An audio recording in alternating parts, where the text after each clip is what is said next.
Baitana Bakebu, Baitana Bakebu, Bakaburuna Buma, Teninawa Ashun, Yasharatanibu, Anusha Inanu, Mi Pokatidu Maha Poka Inanu, Shamaika Bachi, Batiratambaina, Ai, Ai, Ai.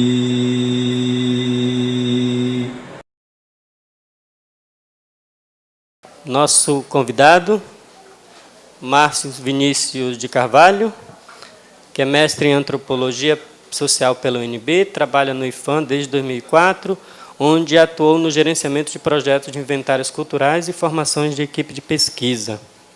Atualmente, ele coordena, no Departamento de Patrimônio Imaterial, o Inventário Nacional da Diversidade Linguística. Bem-vindo.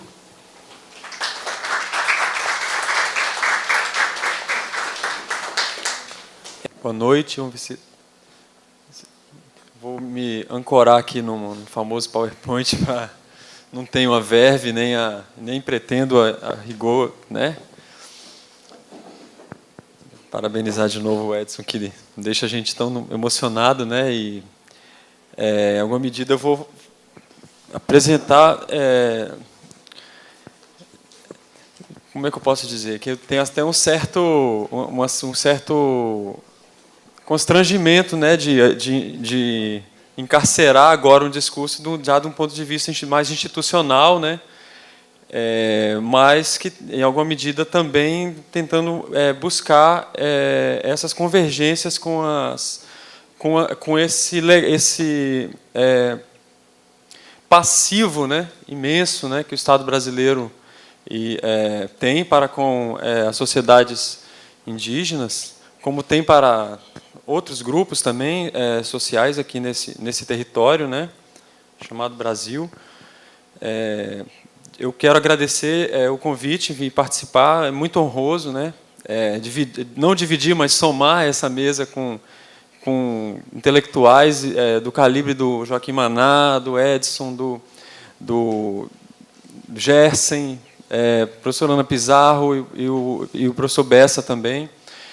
É muito honroso para mim e também para o trabalho que a gente está começando já a desenvolver no IFAM, né? Instituto Patrimônio Histórico e Artístico Nacional, que é uma instituição eu posso dizer que ela é uma espécie de pai do Ministério da Cultura, né? Que ela nasce em 1937, em pleno regime Vargas, sobre a égide de alguns intelectuais hoje já um tanto considerados e respeitados, né, no Brasil, como Mário de Andrade, ainda nos influxos da Semana de 22, né, Oswald, toda uma vontade de rever alguns aspectos da condição nacional e da nossa identidade brasileira. Então, do que eu vou falar, que o INDL, Inventário Nacional da Diversidade Linguística, é mais um esforço de tentativa em alguma medida, de reconciliar o que eu estou chamando desse certo passivo, né, do Estado, da oficialidade do Estado, com as suas populações aqui viventes.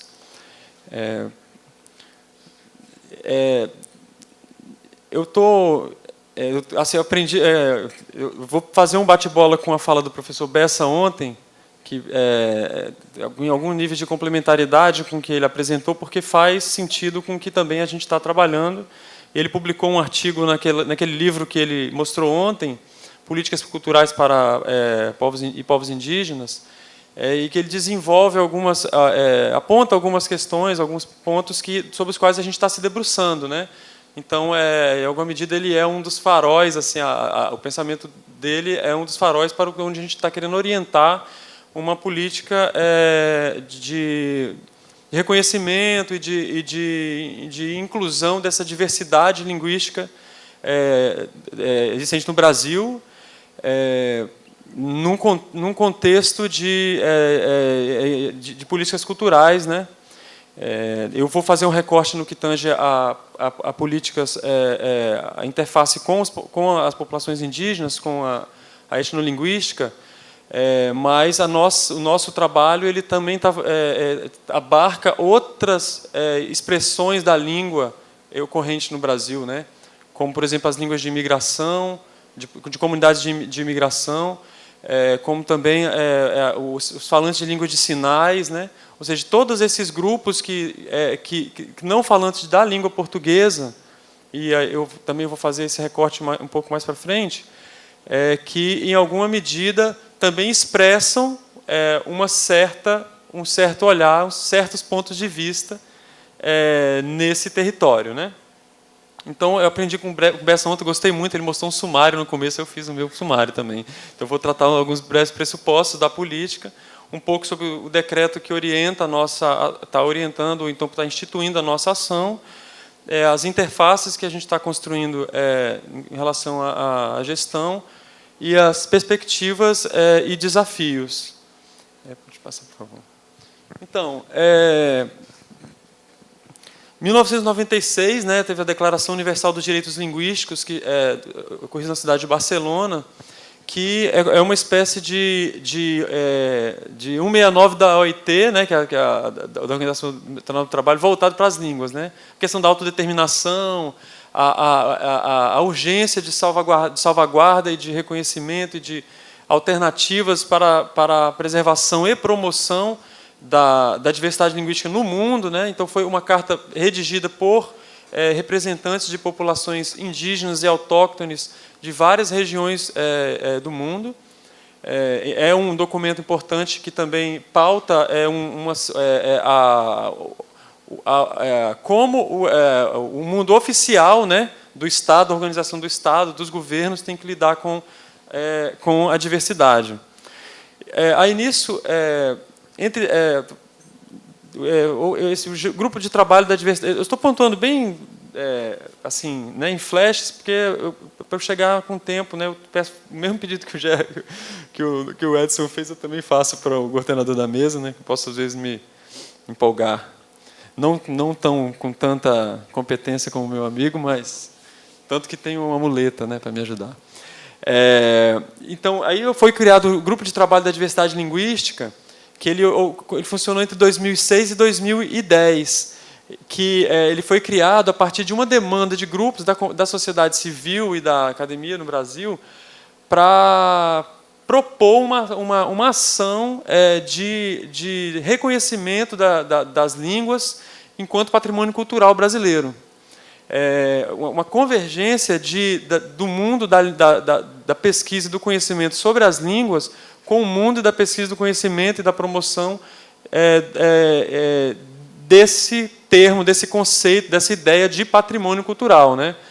Já como um desdobramento das ações que o Estado brasileiro já vinha desenvolvendo de modo oficial a partir do ano 2000, pelo menos no que tange ao IFAM, com a publicação do Decreto 3551, que institui o registro do patrimônio imaterial no Brasil.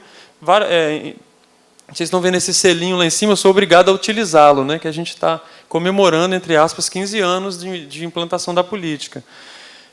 Então, assim, a questão das línguas não havia sido contemplada nessa discussão sobre o patrimônio imaterial, por se tratar, na época, era um debate, eu acho esse um debate interessante, defendia-se por se tratava de um campo autônomo por si só, né? Isso aí a gente não vou entrar nesse mérito, mas foi uma questão que ficou. Mas sempre houve demandas com relação a populações falantes de línguas não português em relação a essa percepção sobre a sua língua enquanto patrimônio cultural no Brasil.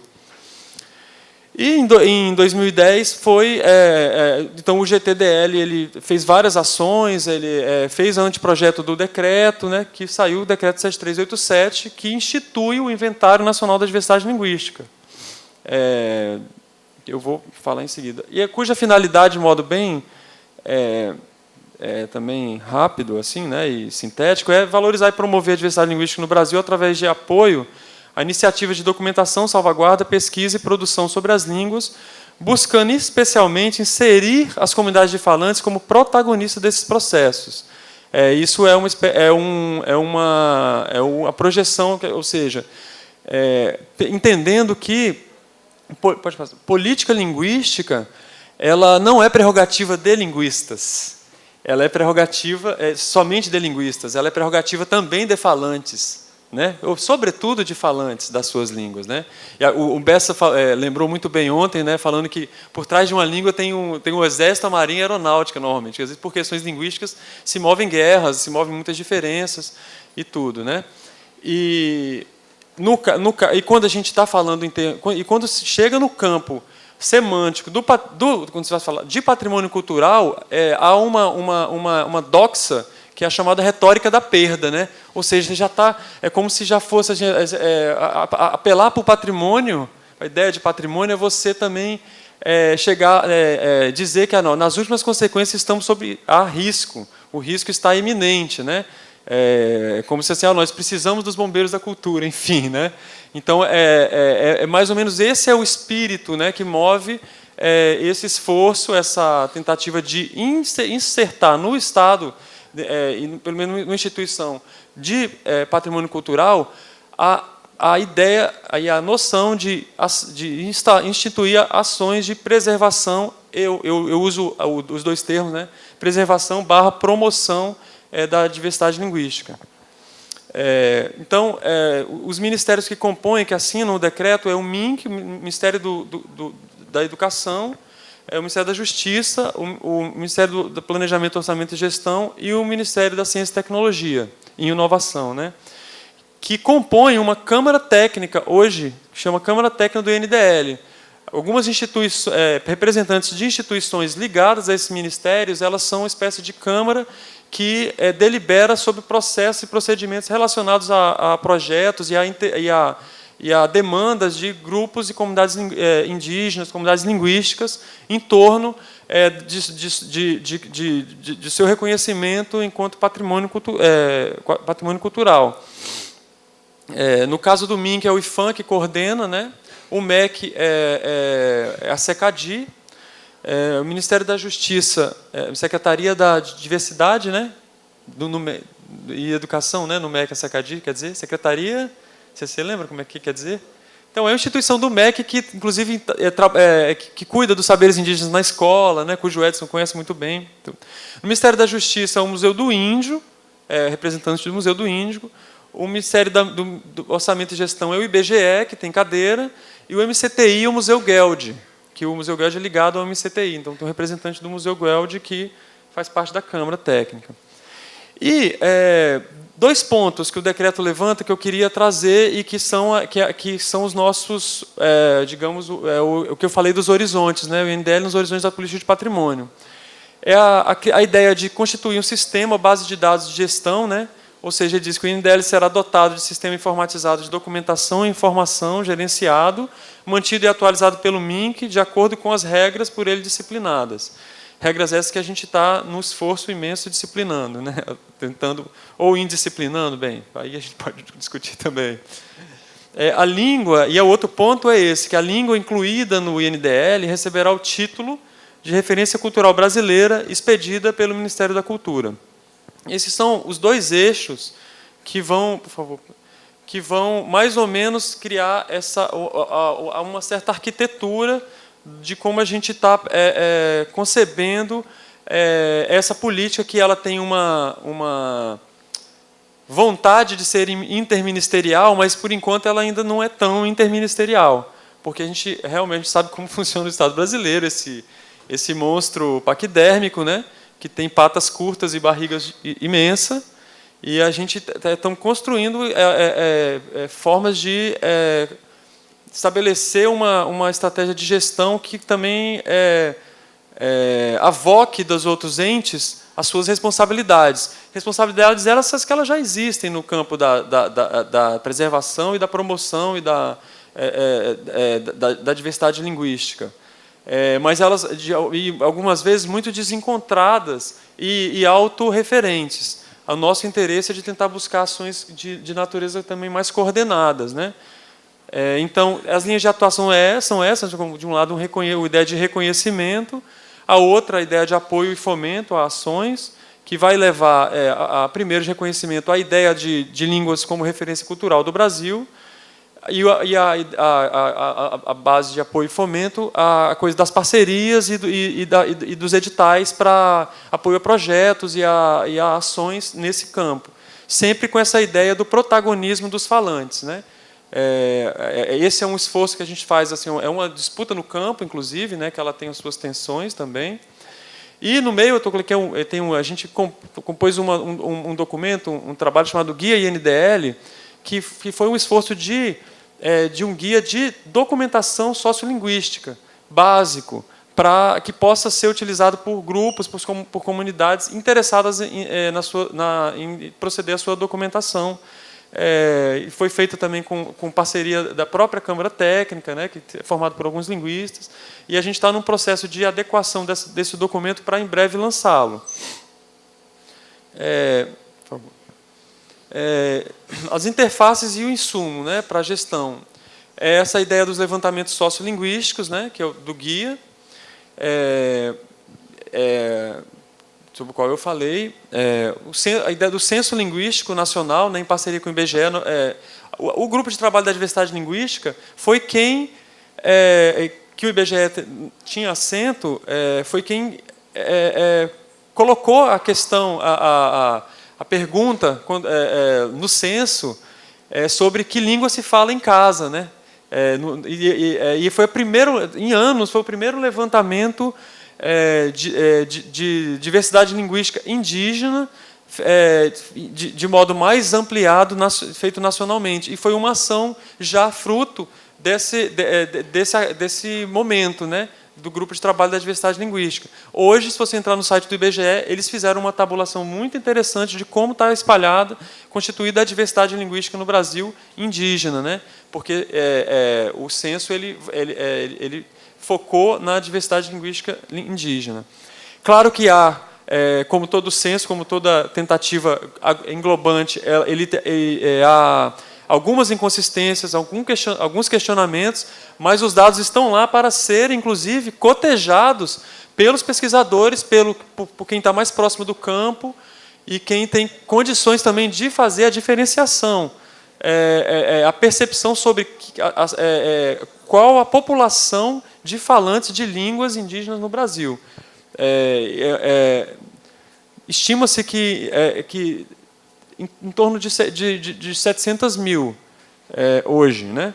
Mas é um dado ainda a ser melhor trabalhado, né? Por locais, por regiões, convergência de outros dados mais recentes.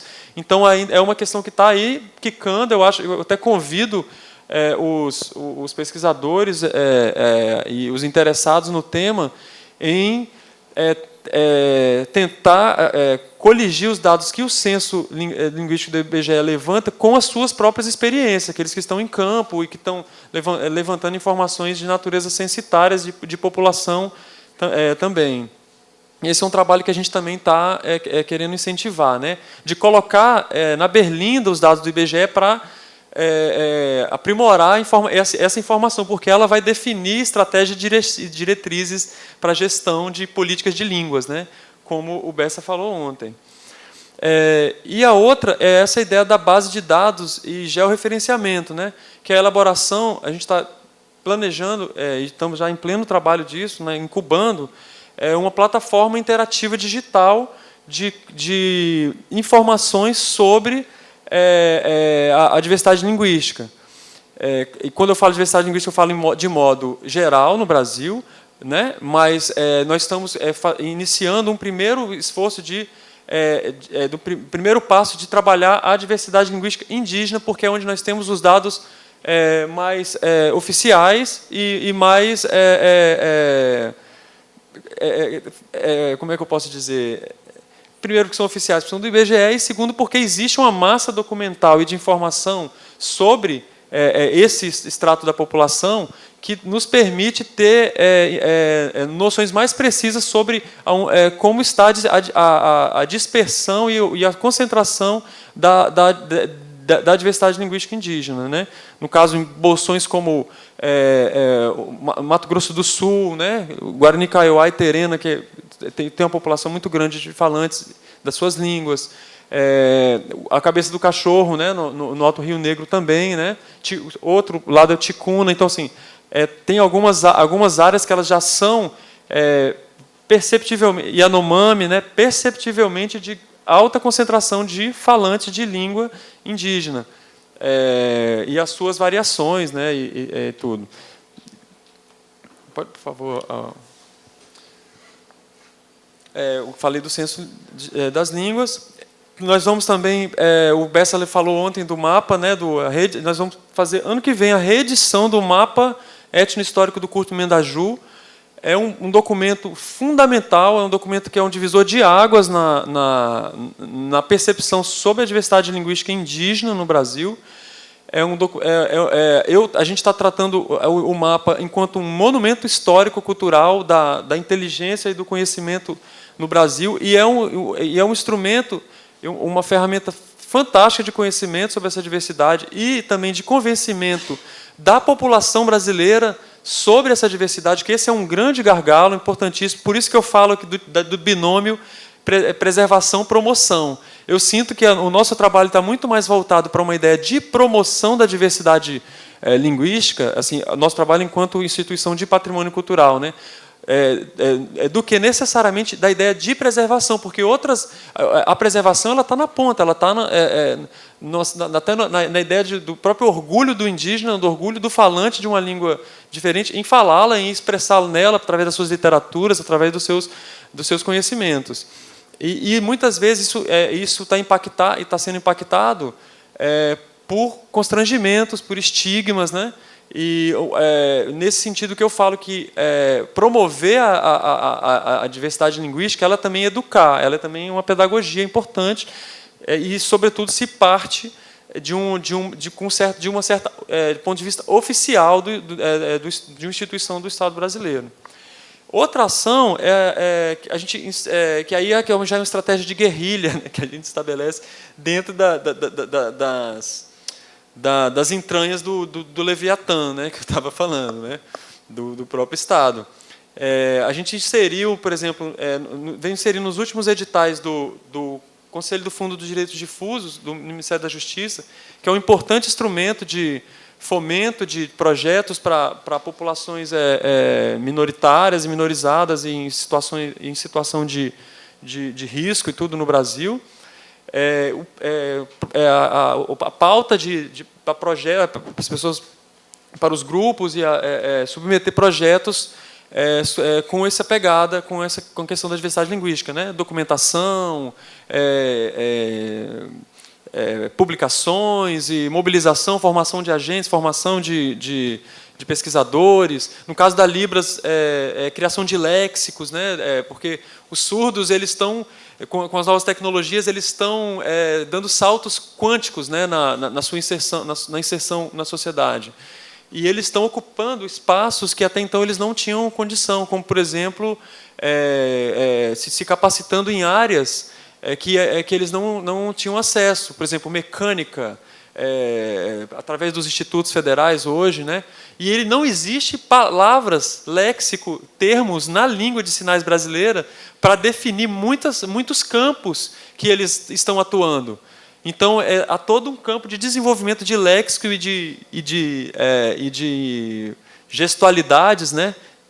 Para aprimorar essa comunicação dos surdos com os não surdos também. Então, tem esse ponto lá, nesse edital. E o edital do PROECT, que é do MEC também, que é voltado para as instituições de ensino e para grupos de pesquisa, o professor bem sabe, né, quem está na academia também conhece. A gente também inseriu lá nesse edital, através de negociação, o apoio a projetos com essa interface da diversidade linguística. Claro, e também os editais e ações e parcerias que o próprio IFAM a gente também induz, né? Atualmente a gente está fazendo um projeto junto com o Museu Gueld, um levantamento sociolinguístico no estado de Rondônia, O projeto começou no começo do ano. Ano que vem vai ter um projeto junto ao Instituto Socioambiental no Yanomami, com a diversidade linguística na terra indígena Yanomami, através de um edital do IFAM. E um outro sobre Libras, línguas de sinais, e suas variedades de línguas de sinais internas, né, no Brasil, e também com uma língua de imigração de comunidade de descendência alemã no Brasil, no Sul. Esses são os projetos que a gente aprovou no último edital do IFAM. Ano que vem deve haver outro, com talvez outras linhas, outras diretrizes, mas sempre, no que tange a questão indígena, sempre vai haver uma linha de desenvolvimento de apoio a projetos desse perfil, né? Porque a gente acredita que é o maior estoque, que é a maior diversidade e é onde está o maior passivo também do Estado brasileiro nessa ideia de promoção da diversidade linguística. Bem, aí a gente chega no mapa. Eu levantei ontem a bola para o Bessa, porque eu trouxe até uma informação nova daquele outro pesquisador tcheco, né, que também de lá fez pesquisa em arquivo e também produziu um mapa sobre a diversidade linguística no Brasil. Eu acho, eu já estou também caminhando para o arremate da proposta que a gente está construindo em torno do INDL. Como eu disse lá, um dos pontos do decreto é essa ideia de sistema e de sistema de gestão, né? E a melhor experiência de informação e de sistema de gestão sobre a diversidade linguística e étnica no Brasil foi feita, na minha opinião, pelo Curto Mendaju, nesse documento dos anos 40. Ele conseguiu expor num mesmo... aqui está pequeno, né, não vai dar para ver, mas eu vou falar um pouco, rapidamente, para as pessoas que não conhecem, entender minimamente como foi que ele procedeu metodologicamente, que eu acho que, inclusive, é uma aula até para os nossos tempos líquidos, né, quânticos, modernos. Né? Ele, através da experiência pessoal, que ele foi um etnólogo, né, que circulou por muitas terras indígenas, muitas comunidades indígenas no Brasil, de norte a sul, a partir dos anos 10, né, do século passado, e também numa extensa e intensa pesquisa bibliográfica indéxica sobre essas populações. O Bessa falou ontem, ele cita no mapa que é o documento. O mapa não é só a folha em si, tem um documento que acompanha ele. Alguém já viu alguma vez? Alguém já folheou o mapa alguma vez? Isso é um crime de lesa pátria. Esse documento não está ainda mais disponível, né, no Brasil. Eu fiquei feliz que o Hamilton me falou que em Cruzeiro do Sul tem um pedaço, em algum lugar, né, que alguém pintou a parte das línguas pano numa parede, né, baseado no mapa do Mendaju, que é de 1947.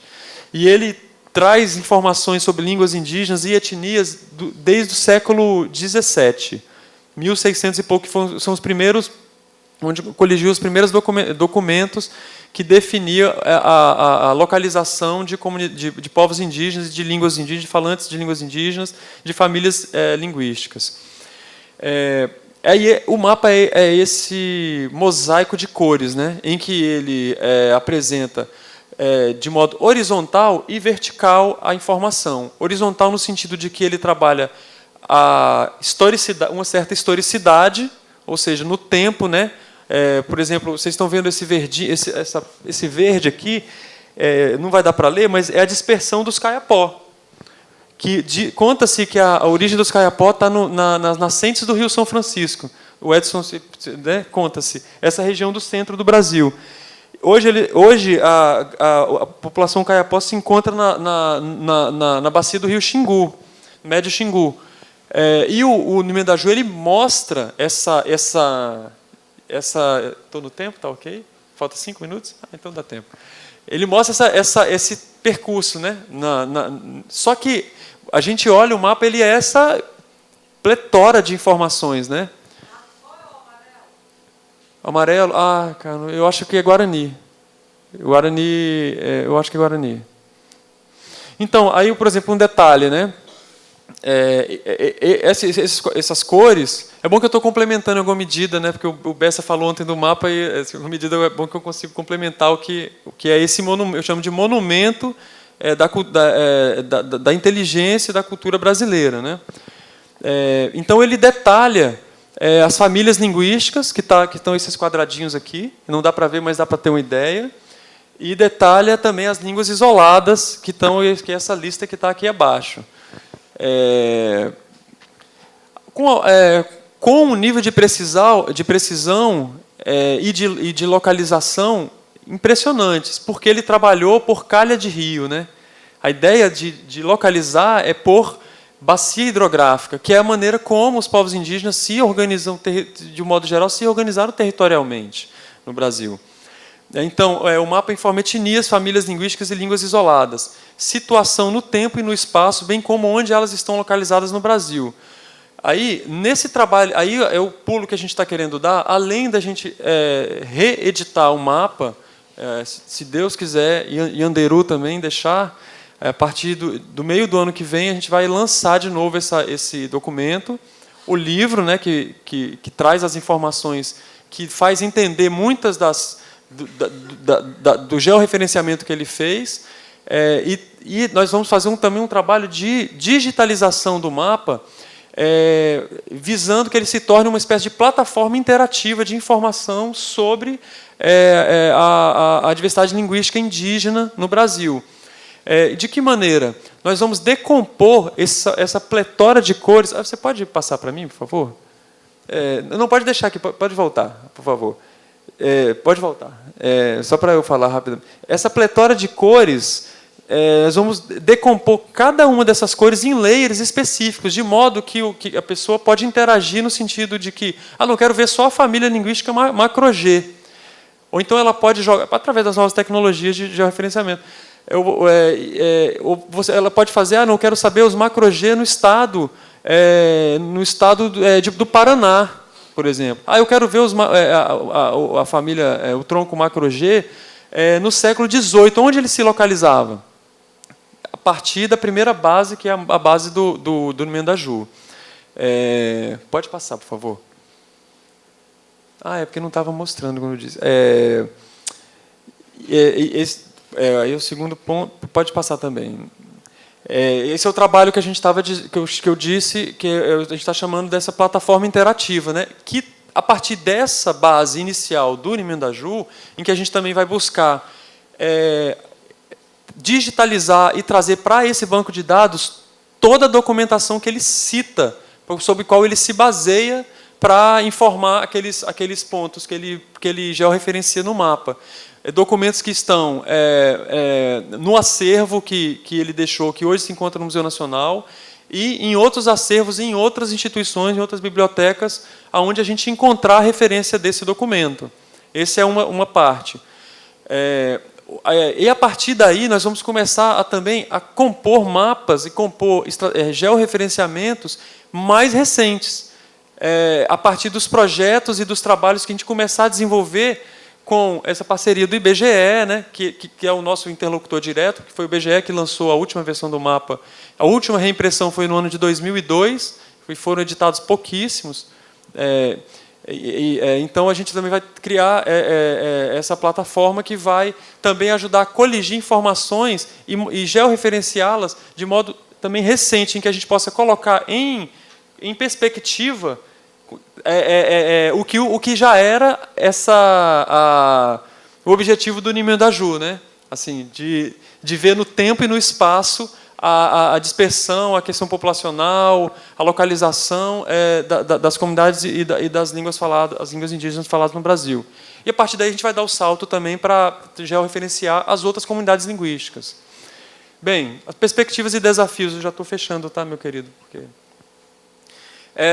o que eu falei, esse equilíbrio, né, entre as noções de preservação e de promoção, a necessidade de envolver de modo mais eficiente os entes governamentais, bem como a sociedade civil nessa tarefa, e também fortalecer a pertinência desse tema no âmbito do próprio IFAM, que isso é uma luta interna institucional, intrainstitucional, e do Ministério da Cultura, tendo como referência exitosas experiências de países como México, Peru e Canadá. Países esses que têm instituições específicas para lidar com a diversidade linguística. No México tem o caso do INALI, né? Instituto Nacional de Línguas Indígenas, uma instituição muito importante. No Canadá, o Canadá é o país mais desenvolvido no que tange à coleta e ao georreferenciamento, etc., de informações sobre a diversidade linguística indígena, inclusive com políticas de cooficialização bastante avançadas, de inclusão dessa diversidade nos contextos institucionais também, né? Outro país também, o Peru, que tem apresentado várias estratégias de georreferenciamento, de mapeamento, de construção de estratégias, de ações de gestão de línguas, né? Nesse sentido que eu estou falando. Eu queria agradecer, muito obrigado. Aí a gente abre o espaço para a gente conversar mais. Se quiserem entrar em contato. Tem um folder que está ali fora, junto com os livros. Aí tem algumas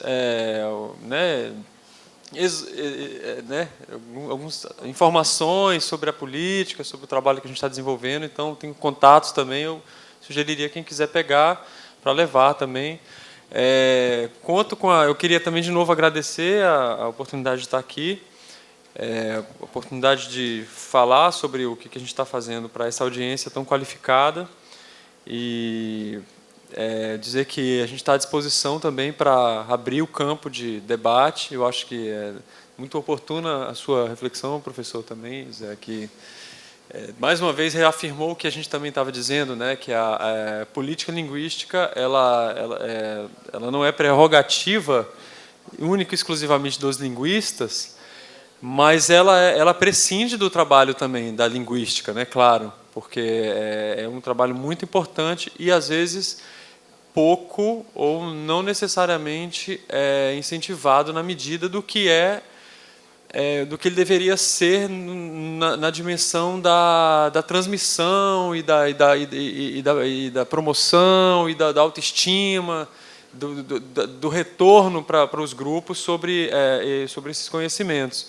Um caminho que eu vejo não tem outro, eu acho que no caso da linguística, é o que o Maná está fazendo, é o que hoje o LALI, o Laboratório de Línguas Indígenas lá da UNB, que é a instituição que o professor Arion deixou como um legado, anda fazendo, que é capacitar, formar linguistas indígenas para fazer a descrição das suas próprias línguas. Isso não inviabiliza a participação de linguistas não indígenas, muito pelo contrário, eu acho que isso tem que ser visto como um incentivo, como eu até me arrepio, porque eu tive a oportunidade de participar da defesa de tese do Maná, por exemplo, e foi um evento muito importante do ponto de vista simbólico. Foi o primeiro doutor indígena em linguística que fez uma descrição da sua própria língua, inclusive dialogando com documentos que já produzidos sobre a sua língua, desconstruindo lugares comuns a partir da sua própria experiência. Doutor que se alfabetizou com 21 anos de idade. Não sei se as pessoas sabem isso, mas a história dele é mais ou menos nessa direção, né? Então, é uma história é um incentivo para essa tarefa, eu acho. Eu não tenho maior exemplo até agora sobre isso. Então, é um incentivo para todos nós, né, em alguma medida, nos levantarmos essa bandeira da preservação e promoção da diversidade linguística no Brasil. Obrigado. Vaidana Baku Bakabaruna Boma Chashobanu Asho Urashiratanibu Hanushira Inanu Pokatirama Hanapoka Inanu Ramaika Bachi Utiratambaina O Ai ai, ai. Vaidana Bhagavu,